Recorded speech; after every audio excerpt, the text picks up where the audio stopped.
सबको जय मसीह की। आइए हम वचन से देखते हैं कि परमेश्वर का वचन हमसे क्या बात कर रहा है। तो आइए हम पढ़ रहे हैं मत्ती का 25 का 31 आयत। न्याय का दिन। जब मनुष्य का पुत्र अपनी महिमा में आएगा और सब स्वर्गदूत उसके साथ आएंगे तो वह अपनी महिमा के सिंहासन पर विराजमान रहेगा। हालेलुया। तो परमेश्वर न्याय के दिन प्रकट होंगे, अपने स्वर्गदूतों के साथ आएंगे और सब जातियां उसके सामने इकट्ठी की जाएंगी और सारी जातियां परमेश्वर के सामने इकट्ठी की जाएंगी, एकत्रित की जाएंगी। और जैसे चरवाहा भेड़ों को बकरियों से अलग करता है वैसे ही वह उन्हें एक दूसरे से अलग करेगा। जैसे चरवाहा भेड़ों को बकरियों को अलग करता है वैसे ही वो उनको अलग अलग करेगा। परमेश्वर वह भेड़ों को अपनी दाहिनी ओर और बकरियों को बाईं ओर खड़ा करेगा। वो भेड़ों को दाहिनी ओर और बकरियों को बाईं ओर खड़ा करेगा। तब राजा अपनी दाहिनी ओर वालों से कहेगा, हे मेरे पिता के धन्य लोगों, आओ उस राज्य के अधिकारी हो जाओ जो जगत के आदि से तुम्हारे लिए तैयार किया गया है। हालेलुया। तो जो परमेश्वर के लोग हैं, परमेश्वर के कार्यों को करते हैं, वचन के द्वारा चलते हैं, तो परमेश्वर उन्हें क्या बोल रहा है कि तब राजा अपनी दाहिनी ओर वालों से कहेगा, हे मेरे पिता के धन्य लोगों, आओ उस राज्य के अधिकारी हो जाओ जो जगत के आदि से तुम्हारे लिए तैयार किया गया है। हालेलुया। क्योंकि मैं भूखा था और तुमने मुझे खाने को दिया, मैं प्यासा था और तुमने मुझे पानी पिलाया। वो अपने लोगों से क्या कह रहे हैं कि मैं जब भूखा था, प्यासा था, तो आपने मेरी मदद की। ठीक है। परदेसी या जब मैं परदेसी था और तुमने मुझे अपने घर में ठहराया, मैं नंगा था और तुमने मुझे कपड़े पहनाए, मैं बीमार था, तुमने मेरी सुधि ली। हालेलुया।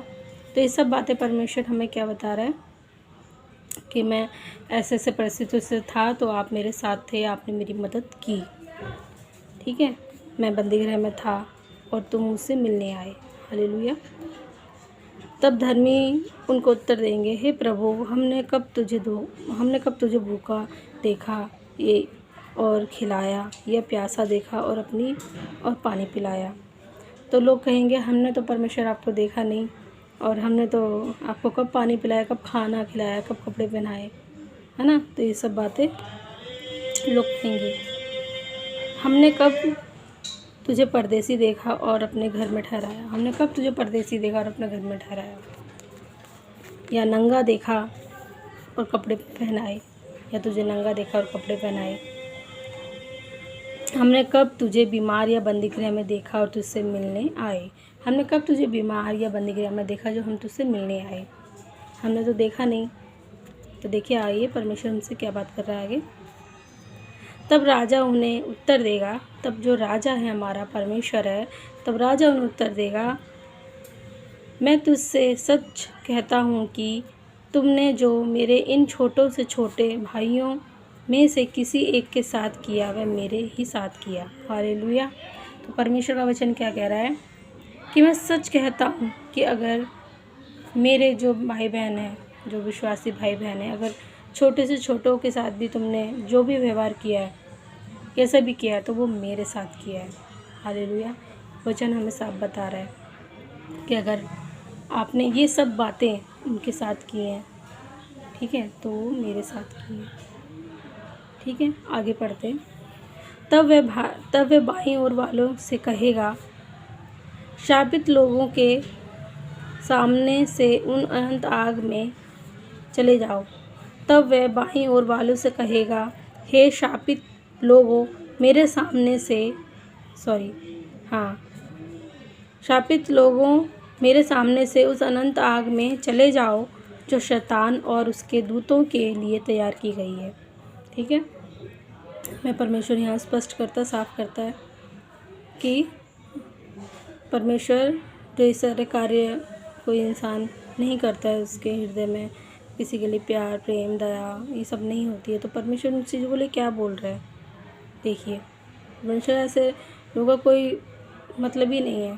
परमेश्वर बोल रहा है कि ऐसे लोगों के लिए कौन सी जगह तैयार की गई है।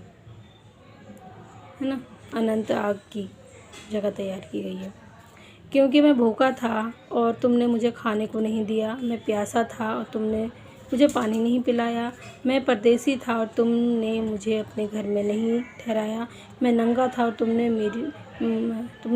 मुझे कपड़े नहीं पहनाए, मैं बीमार था और बंदीगृह में था, तुमने मेरी सुधि ना ली। हालेलुया। तो परमेश्वर साफ साफ यहाँ बोल रहा है कि ये सब चीज़ें तुमने की, अपने विश्वासी बहन भाइयों के साथ तुमने ये सब किया, तुमने क्यों नहीं किया ये सब।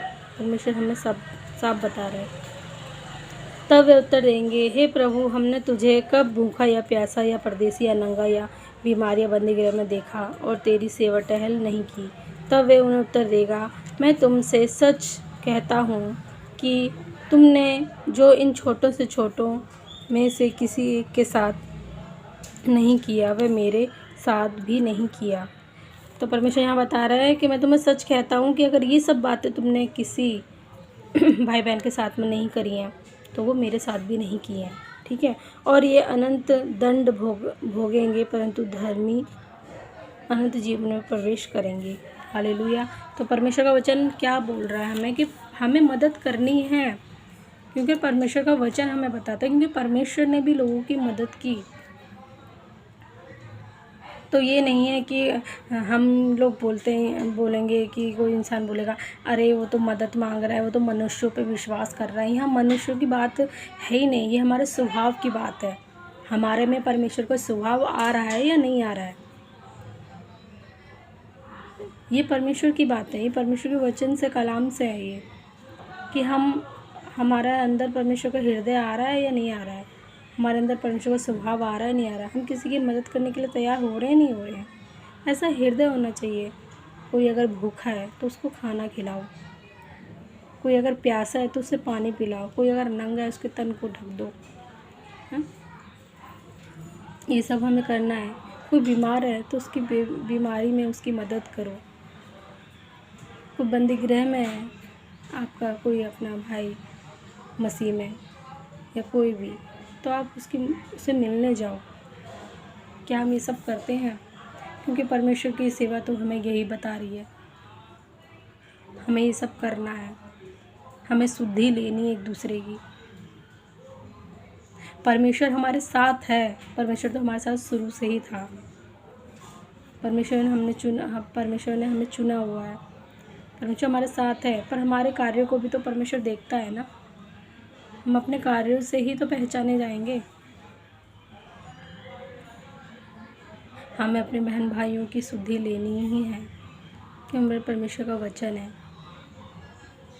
परमेश्वर कह रहा है कि अगर आपने ये सब, ठीक है, इनमें से कोई भी बात आपने किसी के साथ नहीं की तो आपने मेरे साथ भी नहीं किया, और आपने ये सब बातें किसी के साथ में की हैं, ऐसा व्यवहार, गलत व्यवहार किसी के साथ रखा है, तो आपने वो व्यवहार मेरे साथ रखा है। परमेश्वर हमें यहाँ वचन में साफ साफ बताता है। तो बस वचन हमें यही बता रहा है कि हमें मदद करनी है, हमें परमेश्वर के वचनों पे चलना है। परमेश्वर ये नहीं बोलता है, ये नहीं है कि हम अपनी तिजोरियों को खोलकर, अपने घर को बेचकर, ठीक है, पर जो शक्ति है आपकी, आपके अंदर जो है रखा हुआ है, आपका एक्स्ट्रा है, आप उसमें से मदद करो। और कभी कभी आपको जो वैसे भी हो, अपनी में थोड़े घटी में से भी आपको मदद करनी पड़ जाए तो वो तो बहुत ही उत्तम बात होगी, तो आप करो। यही फल है हमारी, परमेश्वर इन्हीं फलों को हमारे अंदर देखना चाहता है। बोलने से ज़्यादा हम करने में विश्वास रखना चाहिए। तो सबको जय मसीह की मैं प्रार्थना करती हूँ, विनती करती हूँ कि परमेश्वर का ये वचन आपके हृदयों में वास किया हो, हम बढ़ चढ़ के एक दूसरे की मदद, एक दूसरे की शुद्धि लेने पाएँ। तो सबको जय मसीह की।